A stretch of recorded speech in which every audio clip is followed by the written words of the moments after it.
Hello and welcome to CATSweek. I'm Annalise Poorman.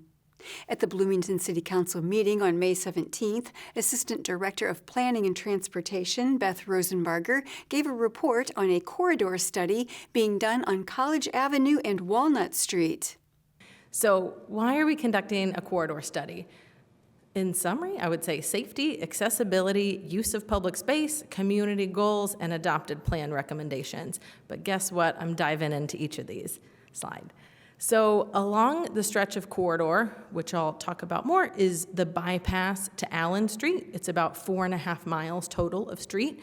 There are about 150 crashes each year.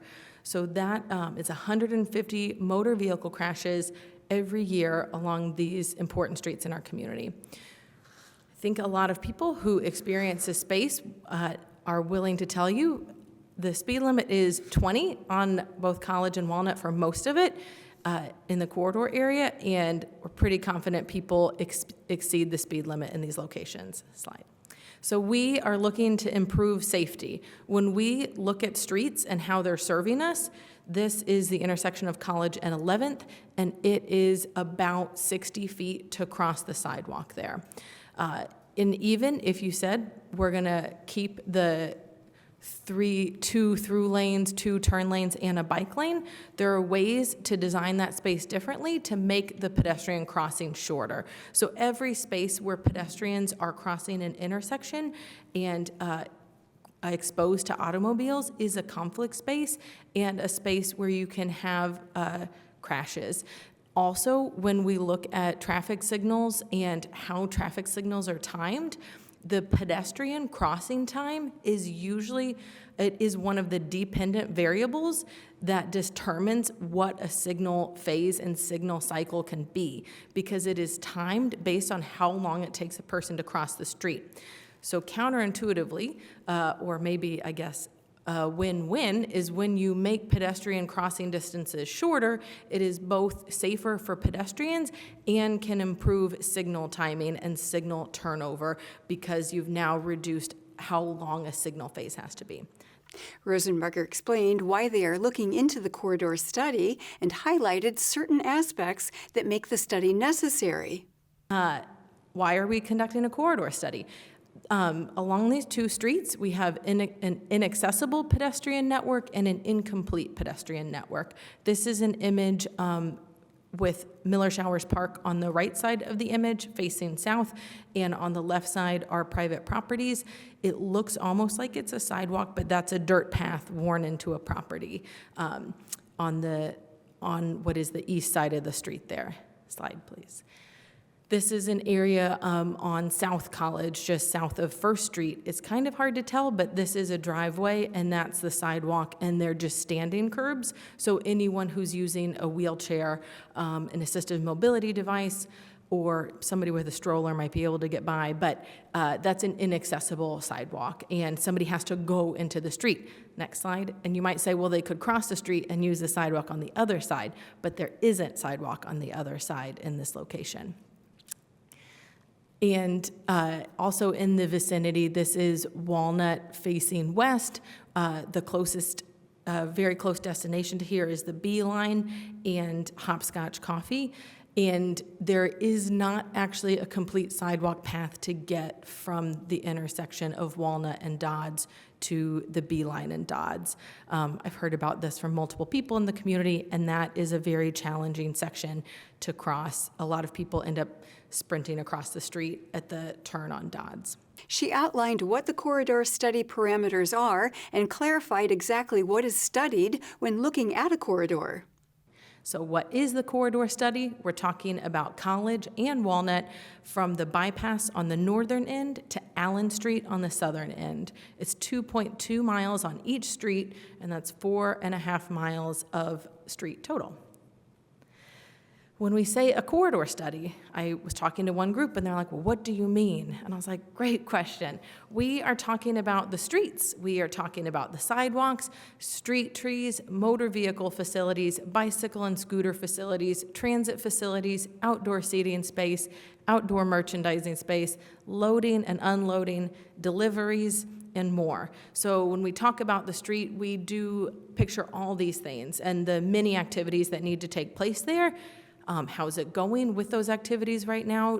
What's working well, what's not working well, and how do we want to improve upon that? Rosenbarger then explained that the process is only just beginning and that it will take at least a year before any decisions are made and put into action. So the timeline is, I'm just going to say, it's a little nebulous, but I think people get very nervous that we're talking about streets that are very important in the community, and we're talking about the possibility of changing those streets. So what I want people to understand is it is a process, and there's also a possibility of no change. But if we were to look at this timeline and say right now we're in the existing conditions and conceptual design of that's the corridor study. After we develop a conceptual design, we still have to decide if and how to move forward. So ideally deciding on one design, moving forward with that, and amending it into the transportation plan. So let's say we do that. That's likely 6 months to a year from now is probably how long that would take. And then we've done that. It would take to start design of a street. Making detailed design from a conceptual plan takes 1 to 2 years. So just in the realm of, I know it is scary, but if as a community we decide to move forward, we are looking at a years-long process, not like we're gonna go change College and Walnut tomorrow, just to be clear. The next Bloomington City Council meeting will be held on May 24th. And we'll have more Cats Week after this message.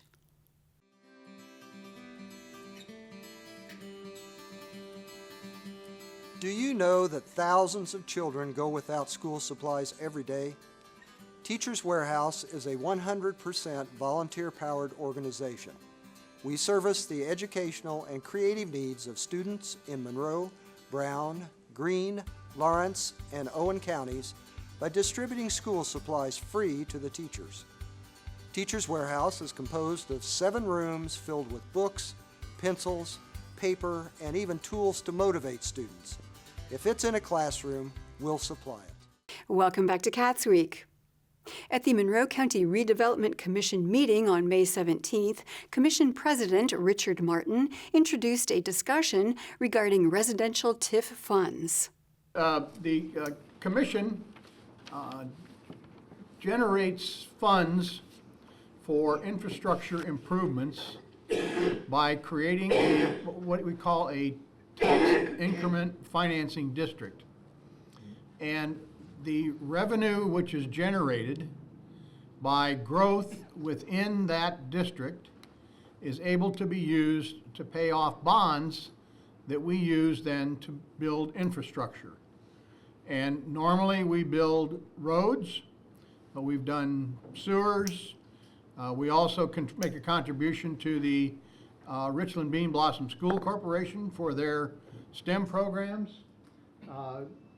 Essentially anything that helps with the improvement of the lives of the people that are in the district, which is designated as a TIF district. County Attorney Jeff Cockrell added more information about what TIF districts are for and how they are formed.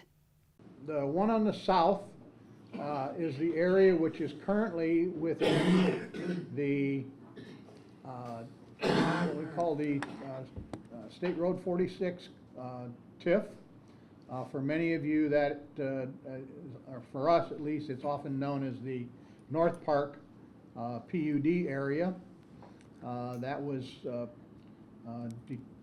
created 15 years ago now, something like that.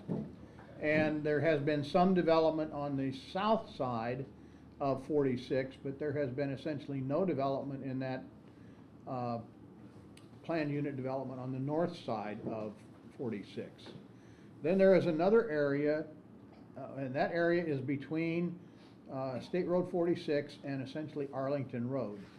Then there is another area outlined north of Arlington Road, which is now pretty much vacant property, which sits to the south of some subdivisions out on, is that Maple Grove Road there? I've forgotten No, that's north of that. the road there.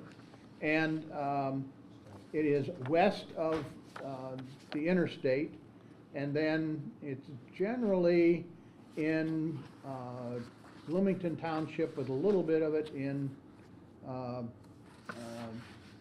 think that's Richland Township over there. Martin described the areas that they are currently considering turning into TIF districts. I should point out, this doesn't change the amount of the tax on the property at all. All it does is change how that tax money is used within county government. Martin said that the amount of taxes collected does not change, but it does change how the county is able to use the taxes. And we would like to think that affordable housing is in the sub $200,000 at this point. That threshold for affordable housing, as inflation eats away at everything, keeps increasing. So what we're trying to do is to stay well below what the average market price is for a house. And we know we've done some research on what the components of housing cost are. So we know where we can impact the cost of housing. The vast majority of the cost of housing is not something that county government can manipulate or manage or do anything about. Those are all market considerations. We do have some capabilities when it comes to infrastructure, and that's primarily where the residential TIF would come in terms of providing some infrastructure to support more affordable housing. A Monroe County resident in attendance, whose name was not given, asked what affordable housing is.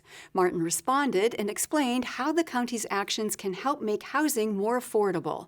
And we would like to think that affordable housing is in the sub $200,000 at this point. That threshold for affordable housing, as inflation eats away at everything, keeps increasing. So what we're trying to do is to stay well below what the average market price is for a house. And we know we've done some research on what the components of housing cost are. So we know where we can impact the cost of housing. The vast majority of the cost of housing is not something that county government can manipulate or manage or do anything about. Those are all market considerations. We do have some capabilities when it comes to infrastructure, and that's primarily where the residential TIF would come in terms of providing some infrastructure to support more affordable housing. Another resident asked if this would impact the taxes collected by the school system. Martin said it would not affect the schools since their taxing is separate. Martin then explained how the district would see an increase in value. He said it is a long-term investment and that similar bonds have been used successfully in the past. That would be what we would But try. then where is the increase in the value coming? When you build the homes, the value increases. These are long-term bonds. We I bond understand. for 20, 25 years. So we may do a project, and the build-out that's associated with that infrastructure may take 20 years to come to fruition to end up paying off those bonds in total. This is a mechanism which we have used successfully throughout the county. At the Monroe County Public Library Board of Trustees meeting on May 17th, Director Greer Carson gave his monthly report. Couple of highlights for everybody. First, we resumed our Vital Volunteer orientations on site, which is great. That began in April. We've also added playaway launch pads in the Vital collection for studying English as a new language, math, and U.S. citizenship. And those are going to be both in-house use and circulating launch pads. Our teen masquerade dance was a huge success. We got 109 participants, and if you remember that back in October for the Night to Dismember dance, we also had about 80 participants. So something about library dances is popular and resonating with our teens. We're going to keep doing this. Our adult and teen librarians also collaborated for a unique take and make kit in celebration of National Poetry Month in April, which featured notebooks, writing utensils, writing prompts for each day of the month. We also Resumed the use of our random poem generator, which was available for patrons on the second floor. You just hit a button and it spits out a random poem. That was popular the first time we did it, so we kind of brought it back. CATS completed their usual schedule of covering community meetings, including a series of mayoral candidate forums. CATS is also working with community partners, including the IU Department of Musicology, on a Bloomington music scene digitization project. I think this is covering the 80s and the 90s, which, if completed, the goal is to release this content to the public this fall. Board President Chris Harrison asked about the process of weeding out books from the library and if extra copies of books that are no longer needed are going to be distributed to the Southwest branch. Carson responded. I was wondering with the work on the weeding and updating records in the system, as you're going about weeding items, are you at all looking at things that we have at either this branch or at Ellisville that are duplicate copies that are still in good shape that would be useful to send down to the Southwest branch? I know we always love to start a new library with all brand new books, but obviously we wouldn't want to send anything that's in disrepair. But Sure, definitely. So we're always kind of looking at our duplicate copies to see if it's worth transferring them to another location. When we look at relative use for a collection, very often if we have multiple copies of an item and the relative use is low, then we don't see any sense in transferring it to the other branch. But we do keep an eye on that for opportunities. because I know there's sometimes books that, while they may not be as popular as they were maybe 2 years ago, they're still read. Sure. And so, you may not need 3 or 4 copies of it, but to have at least one copy is helpful. And we do that. We rarely weed in all copies of a title before we just whittle it down to just one, and then we give it another period of time, say 18 months, to see if it circulates before we say it's not popular, people don't want it, and we pull it. But for the opening day collections at Southwest, they will all be brand new items from Baker and Taylor and Midwest rather than any transfers from downtown or Ellisville. When you are asking about these books, are you speaking about the children's books or young adult? I being a former children's librarian, I do kind of think in the realm of children's books, because I know there are some that were maybe like Young Hoosier Book Award books that maybe multiple copies were purchased, and now that it's not a Young Hoosier Book Award, but it's still a good book. I know there's several. Board member Nichelle Whitley-Wash asked about a patron's request for mental health services to be added to the website and asked how the library was going to respond to that. Carson answered. I have a question about one of the patron comments from April 2023. There was the request for mental health services to be added to the library's website. How do we respond to that? Good question. So the first response is we're actually, as you all I think kind of know, looking at opportunities to bring mental health services and social services into MCPL through partnerships with IU. And we've talked to a lot of other public libraries who are doing this similarly or even putting social service workers on their staff. But adding resources to the website is in some ways a little easier and a little bit more immediate. So that's something we'll talk to Lisa Ciampelli and our content development team about, see what we can find. Okay. Yeah. Next, Carson gave updates on the Southwest branch construction, book inventory, and staff hiring. So the interior punch list was completed on May 4th. We had an expected number of paint, drywall, caulking, cabinetry type issues, but nothing significant or concerning. These are items that will be addressed by Strasser prior to opening. The majority of construction and finishing work itself is actually complete. We still have some exterior metal panels to install, along with some final electrical box and lighting adjustments. The surface level parking lot is completed and striped, and the garage parking lot still needs striped. The amphitheater and labyrinth are around 70 to 75% complete. Concrete for the east end patio still needs to be poured, and the sod and surrounding landscaping for the amphitheater need installed. Also, the individual pavers that make up the labyrinth need to be installed, but the amphitheater and labyrinth has certainly taken shape. The opening day collections arrived on Thursday the 11th and Tuesday the 16th. A small but energetic team of building services staff, content development staff, Josh Wolf and myself were all there to unload pallets of boxes and stage the collections near their designated shelving areas.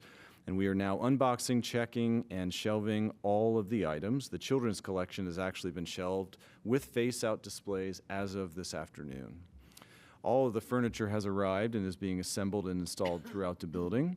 Our billboards promoting the grand opening on Friday, June 9th, you may have noticed around town, have gone up a couple of weeks ago, actually, as did our Bloomington Transit bus wraps. We've also worked with community partners on installing yard signs closer to the site itself, so if you drive down near Southwest, you're going to see those yard signs all over the place. The grand opening invitations went out via email a couple of days ago. Marketing Director Tori Lawhorn and I met with Herald Times just this morning to tour the building and answer questions in preparation for a big Herald Times story on the branch scheduled for publication prior to June 9th. For the past several weeks now, Public Services Director Josh Wolf and I have been hosting early access tours for library staff, trustees, Friends board members, alumni staff, and community and business partners. And these tours will continue through the first week of June, culminating in our June 9th grand opening. And we have hired for almost all Southwest branch positions. Kathy Riley is our new Southwest Branch Library Manager. She comes to us from the Hancock County Public Library System, where she served as a Youth Services Manager for years, and before that, she was a branch manager at the Tippecanoe County Public Library System. With the exception of Kathy, our Southwest team is comprised of legacy MCPL staff, and our goal here is to staff the new branch with as much institutional knowledge, confidence, and customer service experience as possible. Carson then asked the board to approve 7 change orders. The board unanimously approved the change orders, leaving the Southwest Branch construction project with $38,000 in the budget for any future change orders. And we'll have more CATSweek after this message. For hurting families in Monroe County. A contribution to children who are vulnerable and in need of an advocate.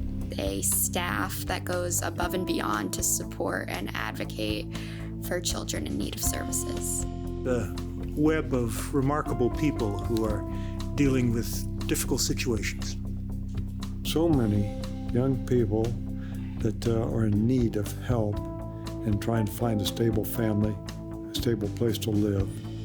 Without the CASAs to make that happen, many of them would be unable to find a good home. I love being that voice for the child who can't speak for themselves in court. Welcome back to CATSweek. At the Monroe County Commissioners meeting on May 17th, Population Health and Outreach Manager Kathy Hewitt shared some information in response to questions from the public concerning the end of the COVID-19 public health emergency. We have received some questions regarding the end of the public health emergency, so we wanted to share a little bit of information. So the first question was, does the end of the public health emergency mean COVID is over? That's a definite no. COVID-19 cases are down, but the end of the emergency declarations does not mean the virus is no longer a threat. The virus remains a leading cause of death in the United States, with about 250 daily deaths on average. CDC does continue to advise that everybody stay up to date with their COVID vaccinations. Use at-home tests if they've been exposed or have symptoms. Stay home if they're sick, and wear a high-quality mask if COVID levels are high. These precautions are always the best way to protect yourselves and your loved ones.